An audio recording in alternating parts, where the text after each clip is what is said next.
Alright, so back in the garage. Another last video. Pointed out the oil leak on the Elco. Finally got the adapter back in. So I'm going to just swap it out. I'm pretty sure the old one didn't have that washer on there. So that could be one of the reasons it's leaking. Another reason is last time I put it on, pretty sure I left the intake on. So it made it harder to get back there. It's not a whole lot of room anyway. So this time I'm gonna take the intake off and swap everything out. I'll put it on a time lapse so that way it speeds up the process, but I think it's 10 volts to pop the intake off, slide it forward a little bit, and then just loosen up the adapter, take the oil pressure sensor off, and reverse the process. Of course, torquing the intake down in the right order, but other than that, it's a pretty simple job. I'm also eventually, I'm not going to do it today, but I will replace the rear seal on the transmission. That could be where that clear fluid was coming from, because it definitely wasn't oil. So it's probably that. That's the only other spot it could be leaking from. So let me put this on the time lapse, get the intake off, replace that adapter, put everything back. I'll let you guys know if it fixes the problem. I'll fire it up. Probably won't pull it out today, just because by the time we finish this, it's going to dip down in temperature a little bit. I don't feel like moving the two cars, so I'll just get that swapped out and let you guys know what happens.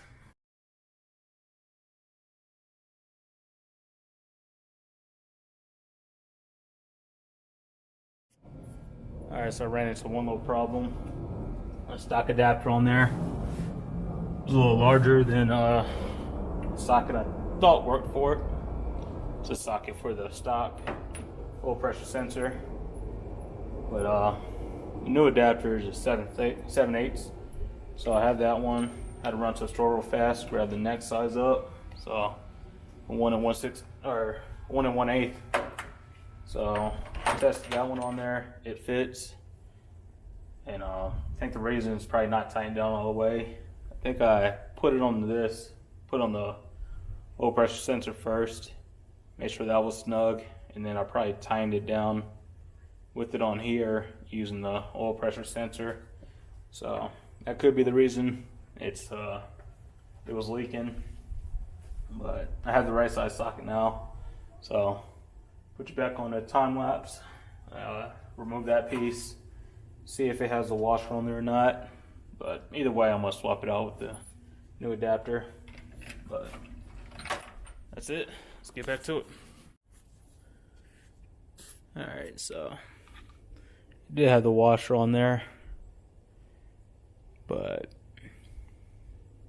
you definitely tell it was. Alright, this is where it was leaking from. So the new one is a little smaller, but it does fit. And you can see on the actual oil pressure sensor that there's no oil around it. So it had to be this adapter piece. So I'm gonna throw the new one on. Hopefully there's no more leaks. But first I'll clean up back there. So clean that up, throw the new one on. Put the intake back on, torque it down, fire it up, and then check for leaks. Hopefully there's no more. Hopefully this is just the problem. So, but I could probably torque this one down or put this one back on and snug it up. But if I have the new one, I'm gonna use it.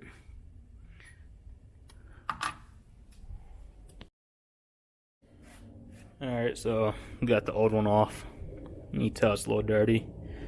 It did have that washer on there, but definitely see the size difference. I'm gonna throw the new one on because I have it. I probably could clean this up, make sure it's snug on there, but throw this one on there after I clean up back there a little bit. Kind of tough to tell. But yeah, I'll clean that up, throw the new one on, put the intake back on, torque it down, throw the air filter back on, and then I'll fire it up, check for leaks. Hopefully the new adapter solves the problem, because if you look at the actual sensor, there's no oil on it, so had to be from there.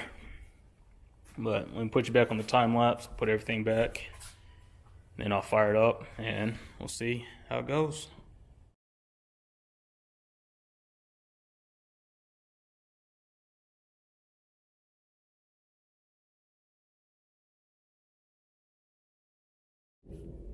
Alright, so everything's all buttoned back up. Intake's back on, air filter's back on, it's all torqued down. I'll hop in the car, start it up, and then check, see if there's any more leaks or not.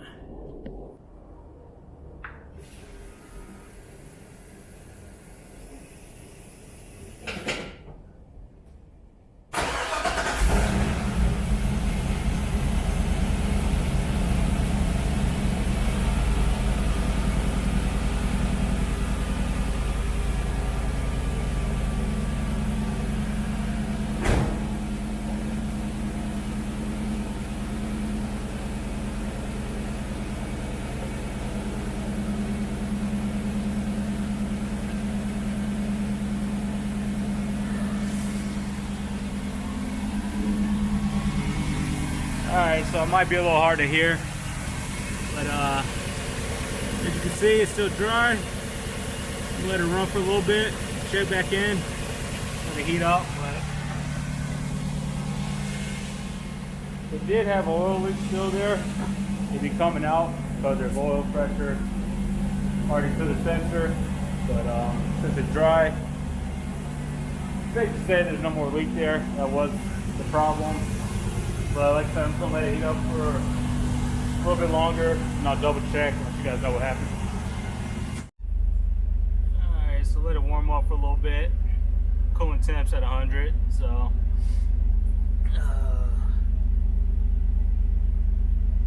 should pull up the oil pressure. Got which one it is.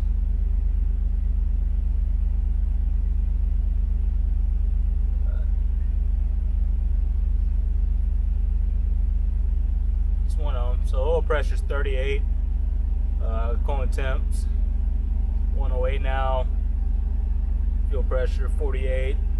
So it has oil pressure in there, so if it is leaking, it should be showing.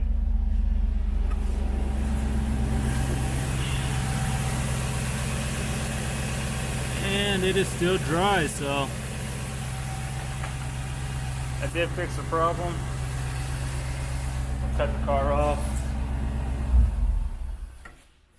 So that's what the oil leak was. Just that little adapter part. Probably wasn't tying down all the way. It's probably my fault. But got it swapped out, and there's no leaks now. So that's it. I said the next thing I might do is do the rear seal on the transmission, because I think that's the only other place it could be leaking from.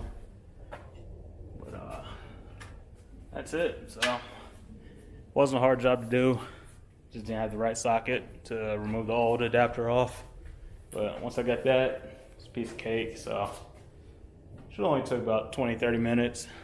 But extra trip to the store, and closest store to me is about 7-8 miles away. So it takes a little bit of time, but you gotta love that view. It's the garage view, so I'm out here most of the time. Got my TV out there, and that view, can't beat it. But yeah, that's update on the Elco. Hopefully soon I'll stop being lazy, order that the O2 sensor, see if that fixes the problems with the air fuel ratio. But other than that, I have nothing. It's Friday night. About to go relax.